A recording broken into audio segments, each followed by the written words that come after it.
Matthew Tate, born 1837, was a Newcastle-born poet and songwriter, who spent much of his adult life living in Blyth.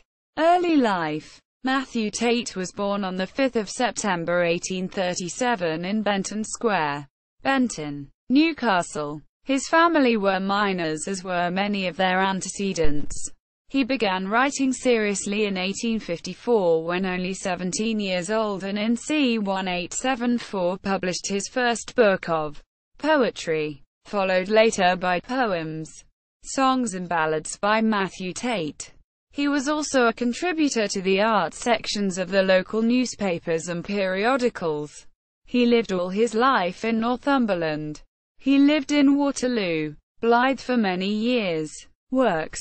These include collections, a book entitled Stray Blossom, published ca. 1874, a book of 184 pages entitled Poems, Songs and Ballads by Matthew Tate, published 1898 and printed by Alder & Co., Ridley Street, Blyth. This book begins with a story of conditions in the mines and also contained the Hartley Pit disaster. Songs and Poems.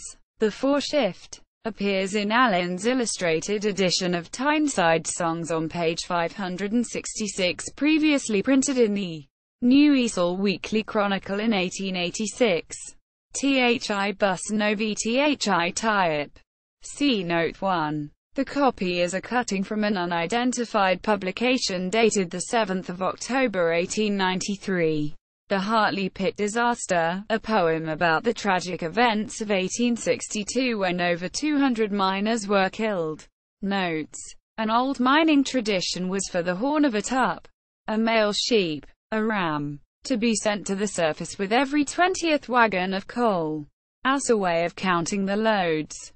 A further tradition was that the last corf, being a basket, tub, wagon or other container full, to be taken to the surface on the last day of the year, also called the tup, involved great ceremony.